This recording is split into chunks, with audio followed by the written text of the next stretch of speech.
إن الحمد لله نحمده ونستعينه ونستغفره ونستهديه ونؤمن به ونتوكل عليه ونتوب إليه ونعوذ بالله تعالى من شرور أنفسنا ومن سيئات أعمالنا من يهده الله فلا مضل له ومن يضلل فلا هادي له ونشهد أن لا إله إلا الله وحده لا شريك له ونشهد أن محمدا عبده ورسوله أرسله بالهدى ودين الحق ليظهره على الدين كله وكفى بالله شهيدا اللهم صل على محمد وعلى آل محمد كما صليت على إبراهيم وعلى آل إبراهيم وبارك على محمد وعلى آل محمد كما باركت على إبراهيم وعلى آل إبراهيم إنك حميد مجيد أما بعد فإن خير الكلام كلام الله وخير الحديث كتاب الله وخير الهدي هدي محمد صلى الله عليه وسلم وشر الأمور محدثاتها وكل محدثة بدعة وكل بدعة ضلالة وكل ضلالة في النار يا أيها الإخوان والأخوات أوصيكم ونفسي أولا بتقوى الله أعوذ بالله من الشيطان الرجيم بسم الله الرحمن الرحيم يا أيها الذين آمنوا اتقوا الله حق تقاته فلا تموتن إلا وأنتم مسلمون يا أيها الذين آمنوا اتقوا الله وقولوا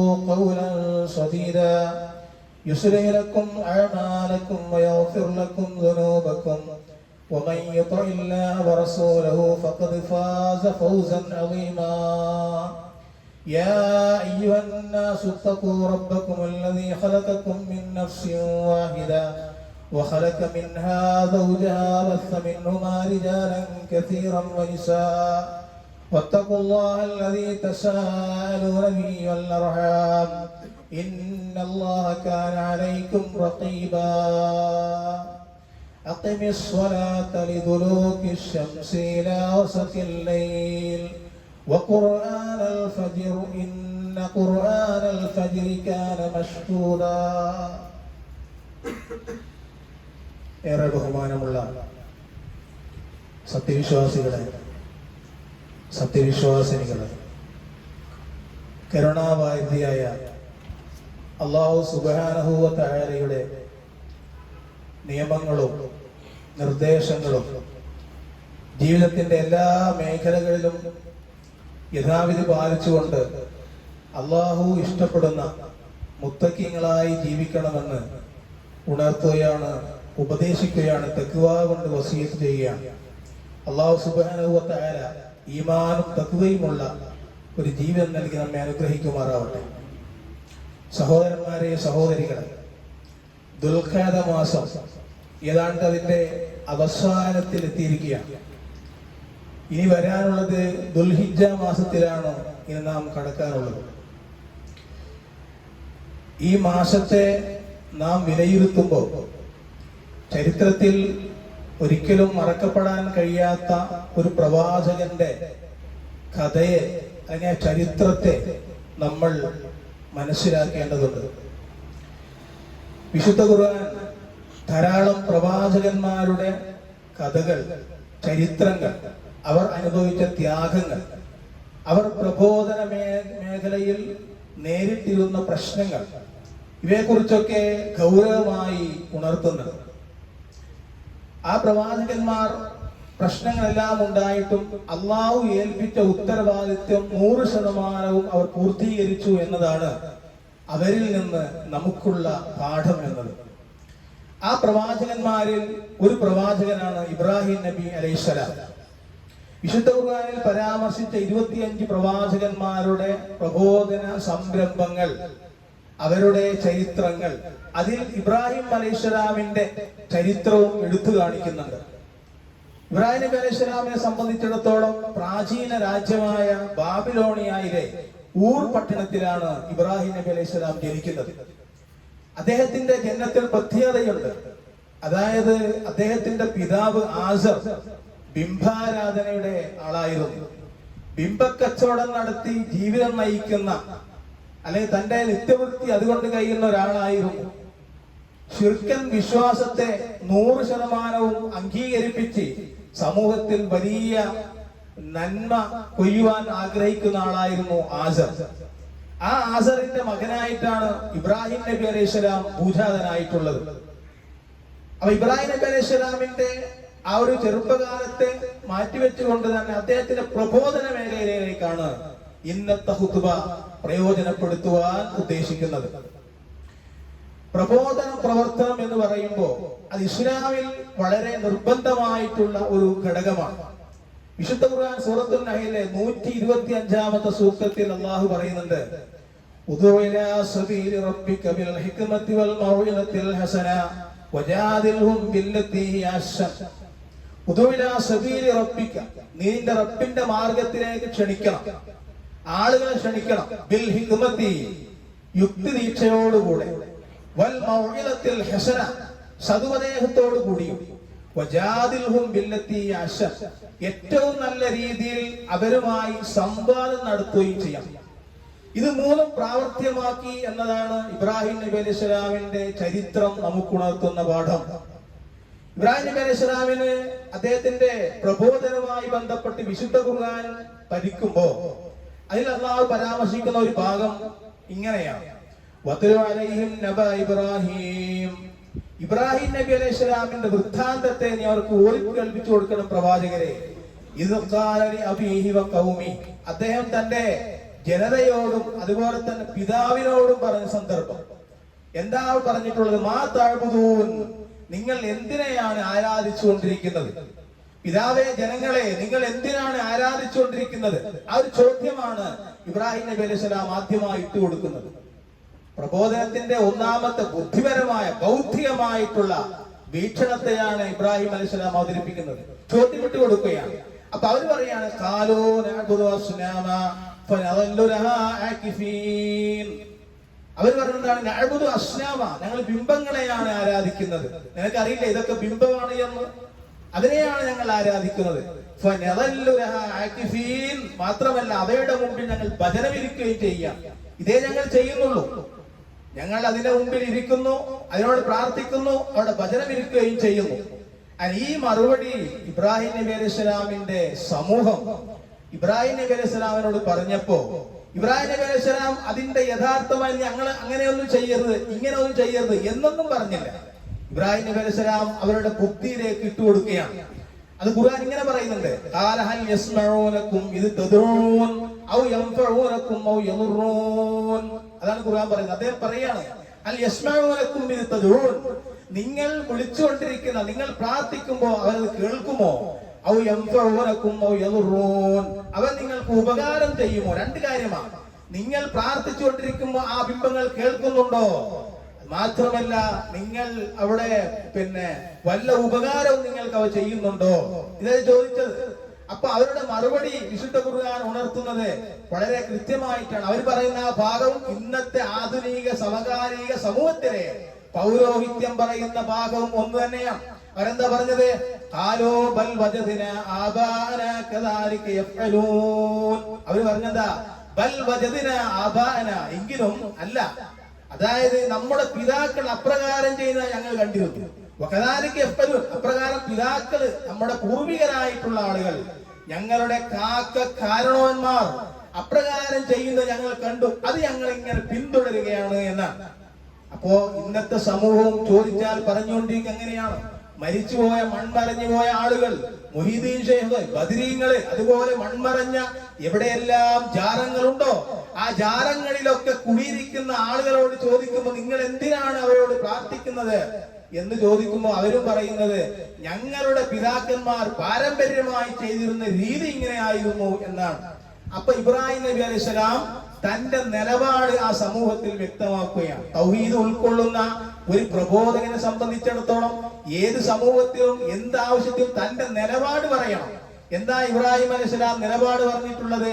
ഫഇന്നഹും അദുവ്വുൻ Lee ഇല്ലാ റബ്ബൽ ആലമീൻ. എന്നാ നിങ്ങൾ മനസ്സിലാക്കിക്കോളി, ഫഇന്നഹും അദുവ്വുൻ ലീ, അവയൊക്കെ എന്റെ ശത്രുക്കളാണ്, ഇല്ലാ റബ്ബൽ ആലമീൻ, സർവ്വലോക രക്ഷിതാവായ അല്ലാഹു ഒഴികെ. നിങ്ങൾ ഈ ചെയ്തുകൊണ്ടിരിക്കുന്ന ഈ പ്രവൃത്തിയിൽ നിങ്ങൾ ഉൾപ്പെട്ടിരിക്കുന്ന ഈ ബിംബങ്ങളൊക്കെ എന്റെ ശത്രുവാണ്. എന്റെ വാപ്പ അങ്ങനെ ചെയ്താലും ശരി, അവയൊക്കെ ശത്രുക്കളാണ്. ഇല്ലാ റബ്ബൽ ആലമീൻ, സർവ്വലോക രക്ഷിതാവായ അല്ലാഹു ഒഴികെ. അങ്ങനെ ഇബ്രാഹിം നബി അലൈഹിസ്സലാം ആ ഭാഗം അവതരിപ്പിച്ചുകൊണ്ട് അള്ളാഹു ആരാണ് എന്ന് സമൂഹത്തിന് പഠിപ്പിച്ചു കൊടുക്കുകയാണ്. അള്ളാഹു സർവ്വലോകനായ രക്ഷിതാവ് ഒഴികെ എന്ന് പറഞ്ഞവിടെ നിർത്തുന്നില്ല. ആരാണ് ആ രക്ഷിതാവ്? അവരുടെ മനസ്സിലേക്ക് വീണ്ടും വിട്ടുകൊടുക്കുകയാണ്. അല്ലദീ ഖലഖനീ ഫഹുവ യഹ്ദീൻ. ഒന്നാമത്തേത്, എന്നെ സൃഷ്ടിച്ച് എനിക്ക് മാർഗദർശനം നൽകും. അതാണ്, വെറുതെ സൃഷ്ടിക്കല്ല ചെയ്തത്, എന്നെ സൃഷ്ടിച്ചു എന്നിട്ട് മാർഗദർശനം കാണിച്ചു. അല്ല കുറെ സൃഷ്ടിച്ച് സംവിധാനങ്ങളൊക്കെ ഒരുക്കി നിങ്ങൾ പോയിക്കോളൂ എന്ന് പറഞ്ഞിട്ടില്ല. വളരെ കൃത്യമായ മാനദണ്ഡം അനുസരിച്ച് മാർഗദർശനം കാണിച്ചത്. ഇതിലൂടെ പോകണം, എന്നാൽ നിങ്ങൾക്ക് വിജയിക്കാൻ സാധിക്കും. ഇപ്പുറത്തൂടെ പോയാലോ നിങ്ങൾ പരാജയത്തിലെത്തും. അങ്ങനെ കൃത്യമായി മാർഗദർശനം തന്നു. വല്ലദീഹ യുതീമുനീ വയസ്കീൻ, എനിക്ക് ആഹാരം നൽകുകയും കുടിനീർ നൽകുകയും ചെയ്തു. എനിക്ക് ഭക്ഷണം നൽകുന്നത്, അതുപോലെ തന്നെ കുടിക്കാൻ വെള്ളം നൽകുന്നത് അവനാണ്. എനിക്ക് രോഗം ബാധിച്ചാൽ അവനാണ് എന്നെ സുഖപ്പെടുത്തുന്നത്. എനിക്ക് എപ്പോഴെങ്കിലും രോഗമോ പ്രയാസമോ ബാധിക്കുമ്പോ അത് അള്ളാഹുവാണ് അതിന്റെ പിന്നിൽ. അവൻ എനിക്ക് ശമനം നൽകുകയും ചെയ്യും. വല്ലദീ യുമീതുനീ സുമ്മ യഹ്ദീൻ, എന്നെ മരിപ്പിക്കുകയും പിന്നെ ജീവിപ്പിക്കുകയും ചെയ്യും. എന്നിട്ട് പറയുന്നത് ലാസ്റ്റ് ഭാഗം വളരെ ഇമ്പോർട്ടന്റ് ആണ്. വല്ലദീ അത്മഉ അൻ യഗ്ഫിറലീ ഖതിയതി യൗമദ്ദീൻ, പ്രതിഫലത്തിന്റെ നാളിൽ ഏതൊരുവൻ എന്റെ തെറ്റ് പുറത്തു തരുമെന്ന് ഞാൻ ആശിക്കുന്നുവോ അവനാണ് എന്റെ രക്ഷിതാവ്. അപ്പോ ഇബ്രാഹിം നബി അലൈഹിസ്സലാം പറയുന്നതാണ്, എന്നിൽ വന്ന വീഴ്ചകളും പ്രശ്നങ്ങളും നാളെ പരലോകത്ത് എനിക്ക് പുറത്തു തരുമെന്ന് ഞാൻ വിശ്വസിക്കുന്ന ആളാരാണോ അതാണ് എന്റെ രക്ഷിതാവ് എന്നാണ്. അപ്പൊ അള്ളാഹുവിനെ കുറിച്ചുള്ള ഒരു ചിന്ത ആ സമൂഹത്തിന് പിന്നെ ഇബ്രാഹിം നബി അലൈഹിസ്സലാം വിട്ടുകൊടുത്തു. അവർക്ക് ചിന്തിക്കുവാൻ വേണ്ടി, ആലോചിക്കുവാൻ വേണ്ടി. പ്രബോധന പ്രവർത്തനത്തിന്റെ ഒരു ഭാഗം എന്ന് പറയുന്നത് അങ്ങനെയാണ്. അവരിലേക്ക് അവരുടെ ബുദ്ധിയിലേക്ക് ഇട്ടുകൊടുക്കുക. ഇന്നത്തെ സമൂഹം എന്ന് പറയുന്നത് ചിന്താശേഷിയിൽ അത്യുന്നതന്മാരാണ്. എല്ലാ പറഞ്ഞാലും ഉൾക്കൊള്ളാനും കഴിയുന്ന ആളുകളാണ് ഇന്നത്തെ സമൂഹം. പക്ഷേ അന്നത്തെ സമൂഹത്തിന് മുമ്പിൽ ഇബ്രാഹിം നബി അലൈഹിസ്സലാം ഇങ്ങനെയുള്ള ചിന്തകളാണ് ഇട്ടുകൊടുത്തെങ്കിൽ ഇന്നത്തെ സംബന്ധിച്ചിടത്തോളം കാര്യങ്ങൾ വളരെ എളുപ്പമാണ് എന്നാണ്. അപ്പൊ ആ അവസാന പ്രതിഫലത്തിന്റെ നാളിൽ എന്റെ പാപങ്ങളൊക്കെ പുറത്തു തരുമെന്ന് ഞാൻ ആശിക്കുന്ന റബ്ബ്, ആ റബ്ബിനോടാണ് എന്റെ എല്ലാ ആവലാദികളും പറയുന്നത്. ആ റബ്ബിനോട് മാത്രമായിരിക്കണം നിങ്ങളുടെയും താല്പര്യം, നിങ്ങളും അതിലേക്ക് വരണം എന്ന ഒരു സൂചന അവരുടെ മനസ്സിലേക്ക് ഇട്ടുകൊടുക്കുകയാണ്. എന്നിട്ട് ഖുർആൻ സൂചിപ്പിക്കുന്ന ആ ഭാഗം ഇങ്ങനെയാണ്. ഇത് മാത്രം വിട്ടുകൊടുക്കുകയില്ല, പ്രകൃതിപരമായ കാഴ്ചപ്പാടിലേക്ക് അവരെ രണ്ടാമതായി കൊണ്ടുവരികയാണ്. ഇത് പരിചയപ്പെടുത്തിയ ശേഷം ഇബ്രാഹിം നബി അലൈഹിസ്സലാം അള്ളാഹു സൃഷ്ടിച്ച പ്രകൃതിപരമായ രഹസ്യങ്ങൾ അത് പറയാൻ കാരണം എന്താണ്? സൂര്യനെയും ചന്ദ്രനെയും നക്ഷത്രങ്ങളെയും അവിടേക്കുള്ള എന്തെല്ലാം വസ്തുക്കളുണ്ടോ ഇതിന്റെ കൂടെ ഇതിനെയും കൂടി ആരാധിക്കുന്ന ഒരു സമൂഹമായിരുന്നു അവർ. അപ്പൊ ഇബ്രാഹിം നബി അലൈഹിസ്സലാം അള്ളാഹു സൃഷ്ടിച്ചതാണ്, ഇതിന്റെയൊക്കെ പിന്നിൽ ഒരു സൃഷ്ടാവുണ്ട് എന്ന ബോധ്യം അവരെ മനസ്സിലാക്കി കൊടുക്കുവാൻ ഇബ്രാഹിം നബി അലൈഹിസ്സലാം അവരോട് സൂചിപ്പിച്ച ഭാഗം ഖുർആൻ പറയുന്നുണ്ട്. ഫലമ്മാ ജന്നലൈൽ ലൈലു റാ കൗകബ ഖാല ഹാദാ റബ്ബി ഫലമ്മാ അഫല ഖാല ലാ ഉഹിബ്ബുൽ ആഫിലീൻ. ഫലമ്മാ ജന്നലൈൽ ലൈലു, അങ്ങനെ രാത്രി അദ്ദേഹത്തെ ഇരുട്ടുകൊണ്ട് മൂടിയപ്പോ, രാത്രിയായപ്പോ റാ കൗകബ, അദ്ദേഹം നക്ഷത്രങ്ങളെ കണ്ടു. കാലം ഇബ്രാഹിം അലൈഹിസ്സലാം പറഞ്ഞു, ഹാദാ റബ്ബി, ഇതാണ് എന്റെ രക്ഷിതാവ്. നക്ഷത്രം കണ്ടില്ലേ, അവരുടെ മുമ്പിൽ നിന്ന് പറയാ ഇതാണ് എന്റെ രക്ഷിതാവ്. ഫലമ്മ അഫല, അതങ്ങനെ അസ്തമിച്ചു പോയപ്പോ കാല അദ്ദേഹം പറഞ്ഞു, ലാ ഉഹിബ്ബുൽ ആഫിലീൻ, അസ്തമിച്ചു പോകുന്ന ഒരു രക്ഷിതാവിനെ ഞാൻ ഇഷ്ടപ്പെടുന്നില്ല. അവരെ ബോധ്യപ്പെടുത്തി. അപ്പൊ നക്ഷത്രം അതിനെ ആരാധിക്കാൻ ഞാൻ തയ്യാറല്ല, കാരണം അത് അസ്തമിച്ചു പോയി. ഫലമ്മ റഅൽ ഖമറ ബാസിഗ, ചന്ദ്രൻ ഉദിച്ചു വരുന്നത് കണ്ടപ്പോ അദ്ദേഹം പറഞ്ഞു, ഖാല ഹാദാ റബ്ബി, ഇതാണ് എന്റെ രക്ഷിതാവ്. ഫലമ്മ അഫല, അതും അസ്തമിച്ചു പോയപ്പോ കാല അദ്ദേഹം പറഞ്ഞു, ലഇല്ലം യഹ്ദിനി റബ്ബി, പറയുന്ന വാക്കാണ്, ലഇല്ലം യഹ്ദിനി റബ്ബി ലഅകൂനന്ന മിനൽ ഖൗമിൽ ളാലീൻ, എന്റെ രക്ഷിതാവ് എനിക്ക് സന്മാർഗദർശനം തന്നിട്ടില്ലെങ്കിൽ ഞാൻ വഴിവെച്ചു പോയ സമൂഹത്തിൽ ഉൾപ്പെട്ടു പോകും എന്ന് പറഞ്ഞാൽ നിങ്ങളെപ്പോലെ ഞാനും ആയിത്തീരും. എന്നിട്ട് മൂന്നാമതായി സൂര്യൻ ഉദിച്ചു വരുന്നത് അദ്ദേഹം കണ്ടു. ഇബ്രാഹിം നബി അലൈഹി സ്വലാം അദ്ദേഹം പറഞ്ഞു, ഹാദാ റബ്ബി ഹാദാ അക്ബർ, ഇതാണ് എന്റെ രക്ഷിതാവ്, ഇത് ഏറ്റവും വലുതാ.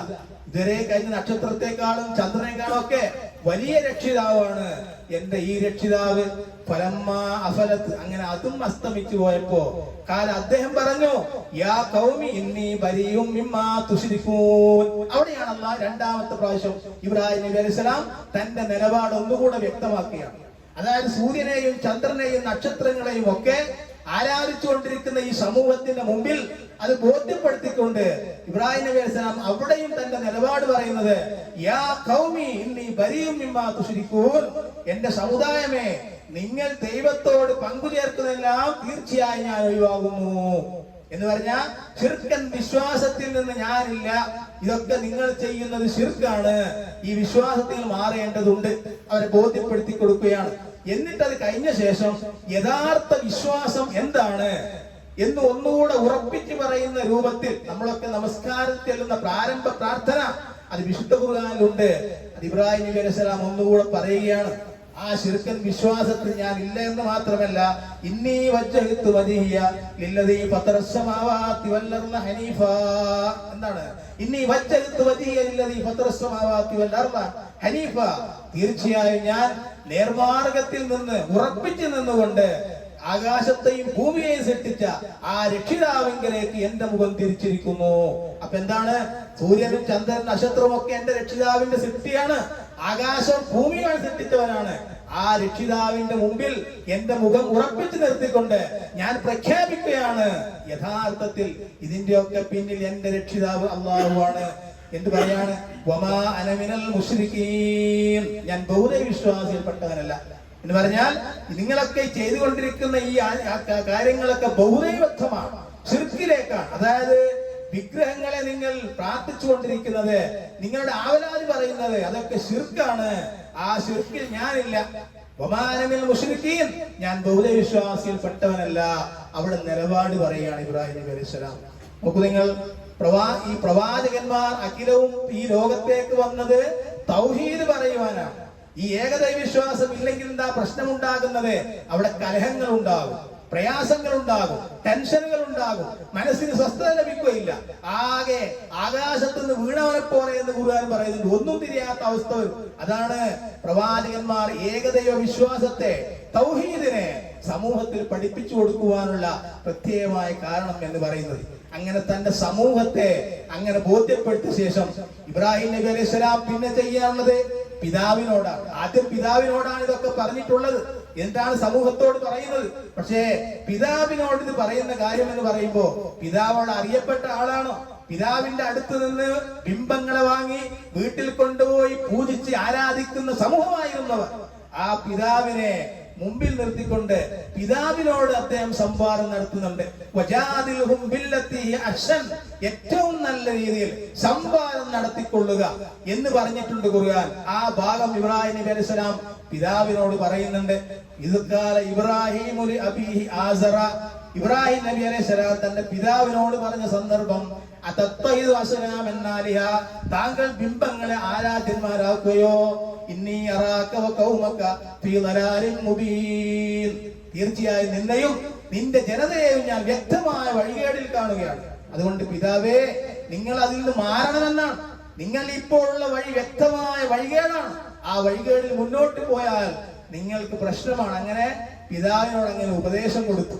എന്നിട്ടോ അങ്ങനെ പറഞ്ഞ ശേഷം 4 കാര്യങ്ങളെ ഇബ്രാഹിം നബി അലൈഹി സ്വലാം ഉണർത്തുന്നുണ്ട് പിതാവിനോട്. 4 കാര്യങ്ങൾ.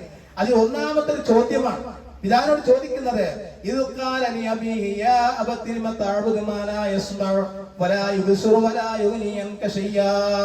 അത് ചോദ്യമാണ്. എന്താ? അദ്ദേഹം പറയാണ് പിതാവിനോട്, യാ അബത്തി, അല്ലയോ പിതാവേ, കാണാത്ത, കേൾക്കാൻ കഴിയാത്ത, ഒരു ഉപകാരം പോലും ചെയ്യാൻ കഴിയാത്ത ഈ വസ്തുവിനെ നിങ്ങൾ എന്തിനാണ് ആരാധിക്കുന്നത്? അത് പിതാവിനോട് ചോദിക്കുകയാണ്, പിതാവ് ചിന്തിക്കാൻ വേണ്ടി.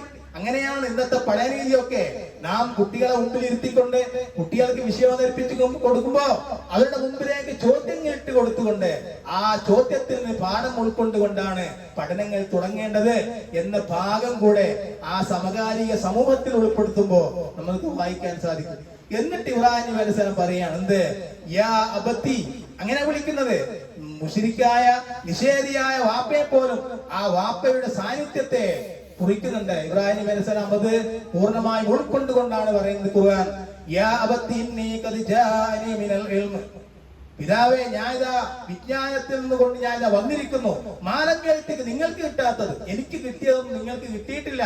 അതുകൊണ്ട് ഫത്തബീനി അഹ്ദിക സിറാത്തൻ സവിയ്യാ, ഫത്തബീനി നിങ്ങൾ എന്നെ പിൻപറ്റണം എന്ന് പറഞ്ഞാൽ ഞാൻ നിങ്ങളെ മകരാകുന്നതൊക്കെ വെച്ച് നിങ്ങളൊന്നും വിചാരിക്കണ്ട. നിങ്ങൾക്ക് കിട്ടാത്ത ഒരു ഇൽമ് എന്റെ അടുത്തുണ്ട്, അതുകൊണ്ട് നിങ്ങൾ എന്നെ പിൻപറ്റണം. അഹ്ദിക സിറാത്തൻ സവിയ്യാ, അപ്പോ ഞാൻ താങ്കൾക്ക് ശരിയായ മാർഗം കാണിച്ചു തരാം എന്ന് പറഞ്ഞാൽ വാപ്പ എന്ന നിലക്ക് നിങ്ങൾ പോയിക്കൊണ്ടിരിക്കുന്ന ഈ വഴി എന്ന് പറയുന്നത് ശരിയല്ല. അതുകൊണ്ട് ശരിയായ വഴിയിലേക്ക് നിങ്ങൾക്ക് ഞാൻ കാണിച്ചു തരാം. ആ വിജ്ഞാനം നിങ്ങൾക്ക് കിട്ടിയിട്ടില്ല, എനിക്കുണ്ട് എന്ന് പറഞ്ഞപ്പോ ഒന്നാമത്തെ ഭാഗം അതാണ്. രണ്ടാമത് എന്താ, യാ അബത്തി ലാ തഅബുദി ശൈത്വാൻ ഇന്ന ശൈത്വാന കാന ലിർറഹ്മാനി അസിയ്യാ, എന്റെ പിതാവേ താങ്കൾ പിശാചിനെ ആരാധിക്കുകയും തീർച്ചയായും പിശാചി പരമകാരുണ്യനോട് അനുസരണക്കേട് കാണിക്കുന്നവരാണ്. അപ്പോ പിശാചിനെ ആരാധിക്കരുത് എന്ന് പറയുന്നത് നിങ്ങൾ ഈ ചെയ്തുകൊണ്ടിരിക്കുന്ന പ്രവൃത്തി അത് പിശാചിനോടുള്ള ആരാധനയാണ്, അത് പൈശാചികതയാണ്. ശിർക്ക്പരമായ വിശ്വാസം പിശാചിന്റെ ഭാഗത്തുള്ളതാണ്. മൂന്നാമത് പറയുന്ന യാ അബത്തി ഇന്നി അഖാഫു അൻ യമസ്സക അദാബു മിനർ റഹ്മാൻ ഫതകൂന ലിശൈത്വാനി വലിയാ, എന്താ പ്രശ്നം പിതാവേ, ഞാൻ ഇതൊക്കെ നിങ്ങളോട് പറയാനുള്ള കാരണം എന്താ, ഇന്നി അഖാഫു ഞാൻ ഭയപ്പെടുന്നു അൻ യമസ്സക അദാബു മിനർ റഹ്മാൻ പരമകാരുണ്യ എന്നൊരു ശിക്ഷ നിങ്ങളെ പിടികൂടുന്നതിന്, ഫതകൂന ലിശൈത്വാനി വലിയാ അപ്പോൾ താങ്കൾ പിശാചിന്റെ മിത്രമായി തീരും. പിടികൂട് മാത്രമല്ല നിങ്ങൾ 100% പിശാചിന്റെ ആ ഒരു ആളായി മാറും. അത് എനിക്ക് പേടിയുണ്ട്. അപ്പൊ ഈ കാര്യങ്ങളൊക്കെ പറഞ്ഞ ശേഷം അതെല്ലാം പിതാവ് കേട്ടു. എന്നിട്ട് പിതാവിനുള്ള മറുപടിയാണ് ഖുർആൻ പറയുന്നത്. ഖാല അറാഗിബൻ അൻത അൻ ആലിഹതി യാ ഇബ്രാഹിം, പിതാവ് പറഞ്ഞു, ഹേ ഇബ്രാഹിം, ഇതുവരെ ഞാനൊന്നും മിണ്ടിയില്ല, പ്രതികരിച്ചില്ല, എല്ലാം ശ്രദ്ധിച്ചു കേട്ടു. എന്നാ മനസ്സിലായിക്കോ, ഹേ ഇബ്രാഹിം, നീ എന്റെ ദൈവങ്ങളെ വേണ്ടെന്ന് വെക്കുകയാണോ? മകൻ എന്ന നിലക്ക് പറയാണ്, വാപ്പ നീ എന്റെ ദൈവങ്ങളെ വേണ്ടെന്ന് വെക്കുകയാണോ? നീ ഇത് നിർത്താൻ പറയുകയാണോ? നിന്റെ പ്ലാൻ എന്താണ് എന്നൊക്കെ നമ്മൾ പറയാറില്ലേ? അതേ രൂപത്തിൽ തന്നെ ഇതൊക്കെ വേണ്ടെന്ന് വെക്കുകയാണോ നിന്റെ കൽപ്പന? എന്നാൽ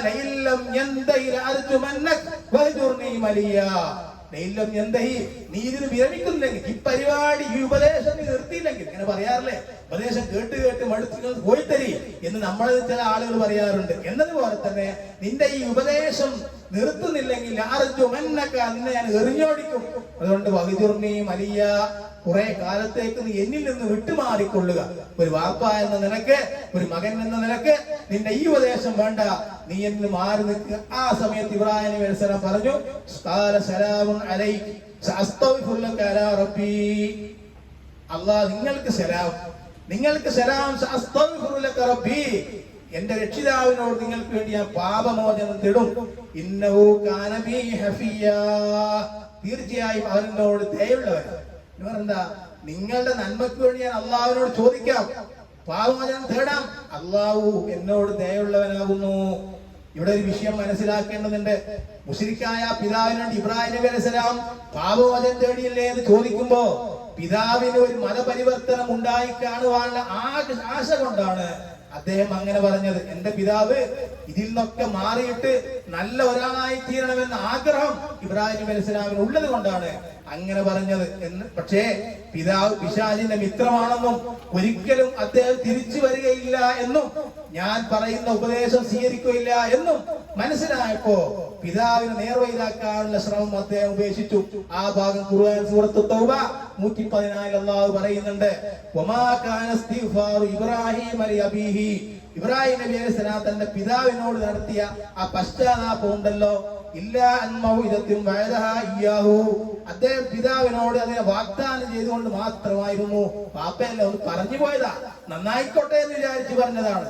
ഫലമ്മാ തബയ്യന ലഹു അന്നഹു അദുവ്വുൻ ലില്ലാഹ്, എന്നാൽ അയാൾ അല്ലാഹുവിന്റെ ശത്രുവാണെന്ന് ഇബ്രാഹിം നബി അലൈഹി സ്വലാമിന് വ്യക്തമായി ബോധ്യപ്പെട്ടപ്പോ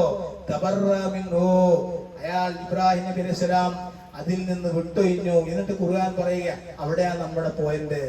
ഇന്ന ഇബ്രാഹിമ ലഅവ്വാഹുൻ ഹലീം. ഇബ്രാഹിം നബി അലൈഹി സ്വലാമിന്റെ ഒന്നാമത്തെ ഗുണം ഇതുവരെ പറഞ്ഞ പ്രബോധനമാണ്. എന്നിട്ട് ഇബ്രാഹിം അലൈഹി സ്വലാമിന്റെ ഒന്നാമത്തെ ഗുണം എന്താ? ഇന്ന ഇബ്രാഹിമ, തീർച്ചയായും ഇബ്രാഹിം ലഅവ്വാഹുൻ ഹലീം, ഏറെ താഴ്മയുള്ളവനും സഹനശീലനുമാണ്. അപ്പൊ ഒരു പ്രബോധകൻ, ആ പ്രബോധകൻ ഉണ്ടാവേണ്ട ഒരു ഗുണമാണ് ഖുർആൻ അവിടെ എടുത്തു പറയുന്നത്. അവൻ സഹനശീലനായിരിക്കണം, അതുപോലെ തന്നെ താഴ്മയുള്ളവനായിരിക്കണം. പാപ്പയോട് പ്രബോധനം നടത്തി, സമൂഹത്തോട് പ്രബോധനം നടത്തി, കാര്യങ്ങളൊക്കെ വ്യവച്ഛേദിച്ചു. അവസാനം വാപ്പ ആട്ടിപ്പുറത്താക്കി. എന്നിട്ട് അവസാനം ഖുർആൻ ആയത്ത് അവസാനിപ്പിക്കുന്ന എന്താ? അവ്വാഹുൻ ഹലീം, അദ്ദേഹം താഴ്മയുള്ളവനും സഹനശീലനുമാകുന്നു എന്നാണ്.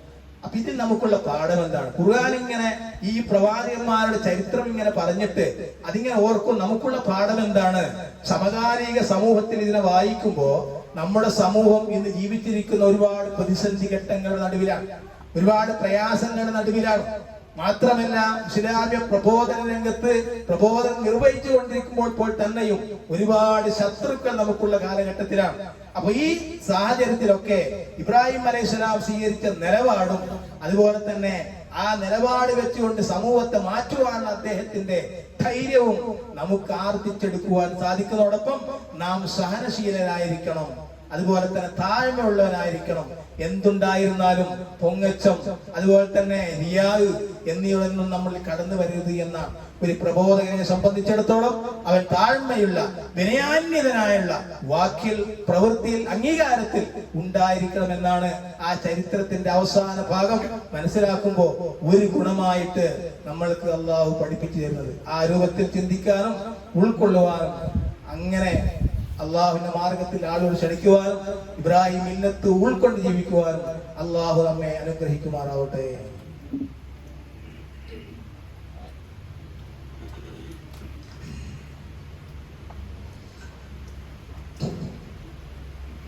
ഇന്നൽ ഹംദലില്ലാഹ് നഹ്മദുഹു വനസ്തഈനു അലൈഹി അല്ലാഹുമ്മ സല്ലി വസല്ലിം അലാ നബിയിനാ മുഹമ്മദ് വഅലാ ആലിഹി വസഹ്ബിഹി അജ്മഈൻ.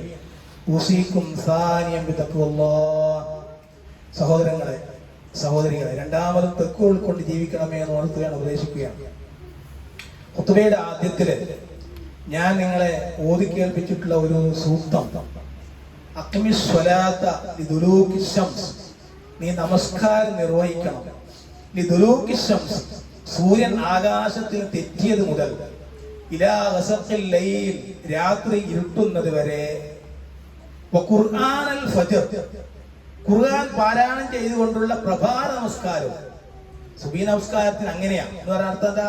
സുബഹി നമസ്കാരത്തിൽ കുറെ ഓതി നമസ്കരിക്കണം എന്ന്. ഖുർആനൽ ഫജ്ർ, ഇന്ന ഖുർആനൽ ഫജ്രി കാന മശ്ഹൂദാ, തീർച്ചയായും പ്രഭാത നമസ്കാരത്തിലെ ഖുർആൻ പാരായണ കാന മശ്ഹൂദാ, അത് സാക്ഷ്യം വഹിക്കപ്പെട്ടതാകുന്നു എന്ന്. 5 നേരത്തെ നമസ്കാരവും ആ ആയത്തിൽ വന്നു. പക്ഷെ ഖുർആനുൽ ഫജ്ർ എന്ന് പറയുന്നത് സുബഹി നമസ്കാരമാണ്. അപ്പൊ സുബഹി നമസ്കാരത്തെ എന്ത് ചെയ്യണം? കുറെ ഓതി നമസ്കരിക്കണം. പെട്ടെന്ന് നമസ്കരിച്ച് പോകരുത്. അല്പം കുറച്ച് ഓതി ഖുർആനുമായി ബന്ധപ്പെടണമെന്നാണ് വിശുദ്ധ ഖുർആൻ ആ ഭാഗമായി പഠിപ്പിക്കുന്നത്. നമസ്കാരം എന്നത് അത് നമ്മെ സംബന്ധിച്ചിടത്തോളം വളരെ നിർബന്ധമായ ഒരു സംഗതിയാണ്. അതില്ലെങ്കിൽ ഒരു മനുഷ്യനെ സംബന്ധിച്ചിടത്തോളം അവൻ ദീനിൽ ഇല്ല, അവൻ നിഷേധിയാണ്. ഈ നമസ്കാരങ്ങൾ നിർവഹിക്കണം എന്ന കാര്യത്തിൽ യാതൊരു തർക്കവുമില്ല. പക്ഷെ അത് എങ്ങനെ നിർവഹിക്കണം എന്നിടത്തിലാണ് തർക്കം. അതായത് ആണുങ്ങളെ സംബന്ധിച്ചിടത്തോളം അവർ അത് ഒറ്റക്ക് വീട്ടിൽ നിസ്കരിച്ചാൽ മതിയോ, അതല്ല പള്ളിയിൽ പോയി ജമാഅത്തായി നിർവഹിക്കണോ എന്ന കാര്യം ആലോചിക്കണം. സംഘടി നമസ്കാരത്തിന്റെ പ്രാധാന്യം അവിടെ ഉണ്ട് എന്ന് പറഞ്ഞാൽ ആണുങ്ങളെ സംബന്ധിച്ചിടത്തോളം അവർ എന്ത് ചെയ്യണം? പള്ളിയിൽ വരണം. സാധ്യമാകുന്ന സ്ത്രീകളുണ്ടെങ്കിൽ അവരും വരണം എന്നുള്ളതാണ്. അപ്പൊ സംഘടിതമായിട്ടുള്ള നമസ്കാരത്തിനാണ് ഇസ്ലാം കൂടുതൽ ഊന്നിയാൽ നൽകിയിട്ടുള്ളത് എന്നാണ്. ധാരാളം ഹദീസ് ഗ്രന്ഥങ്ങൾ വായിക്കുമ്പോൾ ഇമാം ഇബ്നു ഖുസൈമ റളിയല്ലാഹു ഉദ്ധരിച്ച ഒരു സംഭവം ഹദീസിൽ റസൂലുള്ളാഹി സ്വല്ലല്ലാഹു അലൈഹി വസല്ലം പറയാണ്, ഉബയ്യ് ഇബ്നു കഅബ് റളിയല്ലാഹു നിവേദനം ചെയ്യുന്ന ഹദീസ, സല്ലല്ലാഹു റസൂലുള്ളാഹി സ്വല്ലല്ലാഹു അലൈഹി വസല്ലം യൗമ സുബ്ഹ്, ഒരിക്കൽ നബി സല്ലല്ലാഹു അലൈഹി വസല്ലം ഞങ്ങൾ സുബഹി നമസ്കരിച്ചു. ഖാല, നമസ്കാരം സുബഹി നമസ്കാരം കഴിഞ്ഞിട്ട് ഫഖാല അശാഹിദ് ഫുലാൻ, പിന്നെ നബി ചോദിച്ചു, ഇന്ന ആളിവിടെ ഇതിന് ഹാജരായിട്ടുണ്ടോ? കാലു അവർ പറഞ്ഞു ലാ ഇല്ല. കാല പിന്നെയും നബി ചോദിച്ചു അഷാഹിദും ഫുലാൻ, ഇന്ന ആൾ ഇവിടെ ഹാജരായിട്ടുണ്ടോ? കാലു അവർ പറഞ്ഞു ലാ ഇല്ല. അപ്പോ നബി പറയാ കാല ഇന്ന ഹാതൈനി സ്വലാത്തൈൻ, തീർച്ചയായും ഈ രണ്ട് നമസ്കാരങ്ങൾ അസ്തലു സ്വലവാത്തി അൽ മുനാഫിഖീൻ, അത് കപട വിശ്വാസികൾക്ക് വലിയ ഭാരമുള്ളതാണ്, എടുത്താൽ കൊണ്ടാത്ത നമസ്കാരമാണ്. അതാ ഇശാവും സുബ്ഹിയും. ലൗ തഅലമൂന മാ ഫീഹിമാ, അവർ സംഘടിതമായി നിർവഹിച്ചാൽ ഉണ്ടാകുന്ന പ്രാധാന്യത്തെ അവർ മനസ്സിലാക്കിയെങ്കിൽ ലാ തൈതുവാ വലൗ ഹബ്ബൻ അല റുകബ്, കാൽ മുട്ടിൽ എന്നെങ്കിലും അവരവിടെ പള്ളിയിൽ എത്തുമായിരുന്നു എന്നാണ്. എന്നിട്ട് പ്രവാചകൻ പറയുന്നുണ്ട്, പള്ളിയിൽ വന്നിട്ടോ വഇന്ന സഫൽ അവ്വല അലാ മിസ്ലി സഫിൽ മലായിക, സംഘ നമസ്കാരത്തിലെ ആദ്യ സഫിന്റെ ശ്രേഷ്ഠത ദൈവസന്നിധിയിലെ മലക്കുകളുടെ അണികൾക്ക് തുല്യമാണ്. വലൗ അലിംതും മാ ഫളീലതഹു ലയസ്തദർതുമു, അതിന്റെ മഹത്വം യഥാവിധി അംഗീകരിച്ചുവെങ്കിൽ അത് നേടിയെടുക്കാനായി ജനങ്ങൾ മത്സരിക്കുമായിരുന്നു. വഇന്ന സലാത്തർ റജുൽ, ഒരു മനുഷ്യന്റെ നമസ്കാരം മഅർ റജുലി, മറ്റൊരാളുടെ കൂടെയുള്ള നമസ്കാരം അസ്കാമിൻ സലാത്തി വഹ്ദഹു, ഒറ്റക്ക് നമസ്കരിക്കുന്നതിനേക്കാൾ ഏറെ പുണ്യമുള്ളതാണ്. വസലാത്തുഹു മഅർ റജുലൈൻ, ഒരാൾ രണ്ടാളുടെ കൂടെ നിസ്കരിക്കുന്നതോ അസ്കാമിൻ സലാത്തിഹി മഅർ റജുൽ, കൂടുതൽ ആളുകളെ നിസ്കരിക്കുന്നതിനേക്കാൾ ശ്രേഷ്ഠതയുള്ളതാണ്. ഇങ്ങനെ പറഞ്ഞിട്ട് പറയാ വകുല്ലു മാ ഖസുറ ഫഹുവ അഹബ്ബു ഇലല്ലാഹ്, എത്ര ഇങ്ങനെ ആളുകൾ കൂടി വരുന്നുവോ അത്രത്തോളം അല്ലാഹുവിന് അത് ഇഷ്ടകരമായി തീരും. അപ്പൊ സംഘടിത ജമാഅത്തിന് എന്ന് പറഞ്ഞാൽ പള്ളിയിലെ ജമാഅത്ത് നമസ്കാരത്തിന് എത്ര തിരക്കുണ്ടെങ്കിലും നമ്മൾ അത് കൃത്യസമയത്ത് തന്നെ വരണമെന്നാണ് ആ ഹദീസിന്റെ ഉള്ളിലെ കയമ്പ് എന്ന് പറയുന്നത്. എന്തുകൊണ്ടാ? വിശ്വാസികളുടെ ജീവിതമൊക്കെ സംഘടിതമാണ്, ഒറ്റയല്ല. എന്ന് പറഞ്ഞാൽ ഒറ്റപ്പെട്ടുകൊണ്ട് ഒരു ഭാഗത്ത് ഒഴിഞ്ഞിരുന്നു കൊണ്ട് ആളുകളൊന്നും ഇടപഴകാതെ അങ്ങനെയുള്ള ഒരു ജീവിതം മനുഷ്യന് ഇല്ല, സത്യവിശ്വാസിക്കില്ല. കാരണം എന്താ? അൽ മുഅ്മിനു അലീഫ്, സത്യവിശ്വാസി ഇണങ്ങുന്നവനാണ്, ഇണങ്ങാത്തവൻ എല്ലാവരോടും ഇണങ്ങുന്നവനാണ്. ആ അർത്ഥത്തിൽ ജനങ്ങളുടെ കൂടെ നമസ്കരിക്കണമെന്നാണ്. അപ്പൊ ജമാഅത്ത് നമസ്കാരത്തിന് വലിയ പ്രാധാന്യമുണ്ട്. ആ പ്രാധാന്യത്തോടെ അതിന് നേരത്തെ തന്നെ കൃത്യമായി നിർവഹിക്കുക എന്നത് നമ്മുടെ ബാധ്യതയാണ്. എന്തായാലും ഗൗരവം നോക്കൂ നിങ്ങളെ, ഹാക്കിം റിപ്പോർട്ടിന് ഹദീസിൽ, അതുപോലെ പിന്നെ ആദിവാസി ഗ്രന്ഥങ്ങളിലൊക്കെ ഇങ്ങനെ ഒരു ഭാഗമുണ്ട്. റസൂൽ പറയാ മൻ സമിയന്നിദ, ഒരാൾ ബാങ്ക് കേട്ടു എന്തോ ഫാദിയൻ സഹിഹ, അയാൾക്ക് ജോലി തിരക്കും കാര്യമായിട്ടൊന്നുമില്ല, അങ്ങനെ ആരോഗ്യവാനാണ്, ബാങ്ക് കേട്ടു പല വിജിബ് എന്തോ നിസ്കാരത്തിന് എത്തിയില്ല, പള്ളിയിൽ വന്നില്ല, പരാസരാത്തരവും പിന്നീട് നിസ്കരിച്ചിട്ട് അവർക്ക് നിസ്കാരമില്ല. പള്ളിന്റെ അടുത്ത് തന്നെയാണ്, ബാങ്ക് കേട്ടു, കാര്യം പണിയൊന്നുമില്ല, നല്ല ആരോഗ്യവാനാണ്, കുഴപ്പമൊന്നുമില്ല, എങ്കിലും പള്ളിയിൽ വന്നില്ല. പിന്നെ കുറെ കഴിഞ്ഞ ശേഷം ഏതോ സമയത്ത് നിസ്കരിച്ചാൽ അവർക്ക് നമസ്കാരം ഇല്ലാതാണ്, അവൻ നിസ്കരിച്ചിട്ട് കാര്യമില്ല. എന്തോ പിന്നെ എന്നെ പറയാണ് ഒരാൾ ബാങ്ക് കേട്ടു പലരും വിജയമായി ഉത്തരം നൽകിയില്ല എന്ന് പറയുന്നത് അർത്ഥം, ബാങ്ക് കേട്ടിട്ട് ഉത്തരം ചെയ്യാൻ പള്ളിയിലേക്ക് പോയില്ലെങ്കിൽ പലാസരാത്തരവും ഇല്ലാമിൻ ഉദിരിൽ, ഇത് കാരണം ന്യായമായ കാരണമൊന്നും ഇല്ലെങ്കിൽ അവനിക്ക് ആ നമസ്കാരം രണ്ടാമത് ഇല്ല എന്നുള്ളതാണ്. നോക്കൂ നിങ്ങളെ, ഒരിക്കൽ അന്ധനായ അബ്ദുല്ലാഹ് ഇബ്നു മക്തൂം അടുത്തുകൊണ്ടെന്ന് പരാതി പറഞ്ഞു. എന്താ പറഞ്ഞിട്ടുള്ളത്?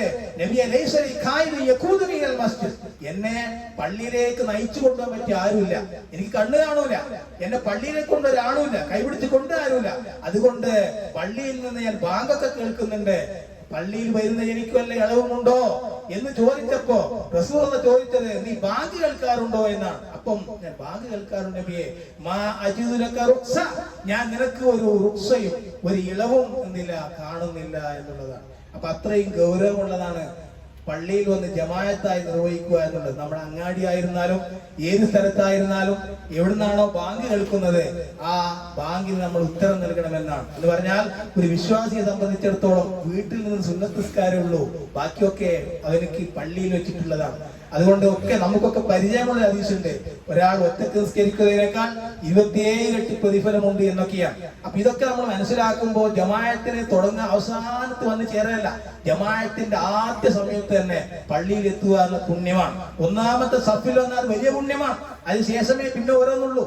അങ്ങനെ എത്തിപ്പെടുവാനും ഒരു നമസ്കാരം പോലും ഒഴിവാക്കാതിരിക്കാൻ നമ്മൾ ശ്രദ്ധിക്കണം. പ്രത്യേകിച്ച് ഇശാവും സുബഹിയും അതിന്റെ കാര്യത്തിൽ നമ്മൾ ഗൗരവം ഉണ്ടായിരിക്കണം. ഈ കാര്യങ്ങളൊക്കെ പഠിക്കുകയും ഉൾക്കൊള്ളുകയും അള്ളാഹുവിന്റെ വിധിക്കനുസരിച്ച് മുന്നോട്ട് പോവുകയും പ്രവാചകന്റെ അധ്യാപനങ്ങളെ ജീവിതത്തിന്റെ മുഴുവൻ മേഖലയും ഉൾപ്പെടുത്തുവാനും നാം ശ്രമിക്കുക.